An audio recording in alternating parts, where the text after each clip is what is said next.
Hello guys, in this video I will discuss about form validation. You have probably seen form on web that give user messages in the form of control has not been filled incorrectly. This is known as form validation. The required attribute is used for form validation.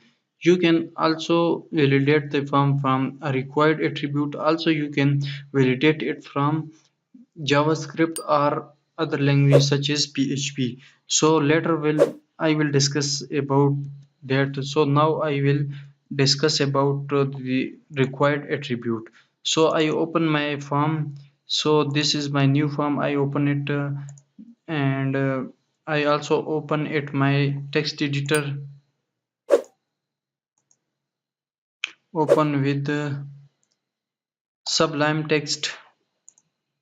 So as you see, I can enter the name and password and I click on submit. So it is submitted. And such as when I enter name and did not enter password, so I click on submit. It give us no validation. I also click on submit. So now I will discuss about the required attribute. For example, if you validate it, it is essential.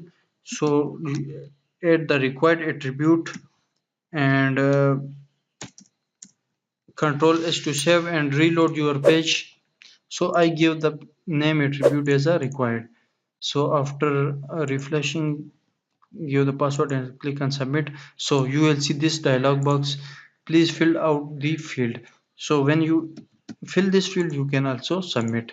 And if you fill this field, didn't fill this field, you can submit. But when you add the required attribute to this field, you can, this is also will be required. So when I add a name and press submit, so this alert will be shown, please fill out the this field. When I fill this field, I click on submit, so it will be submitted.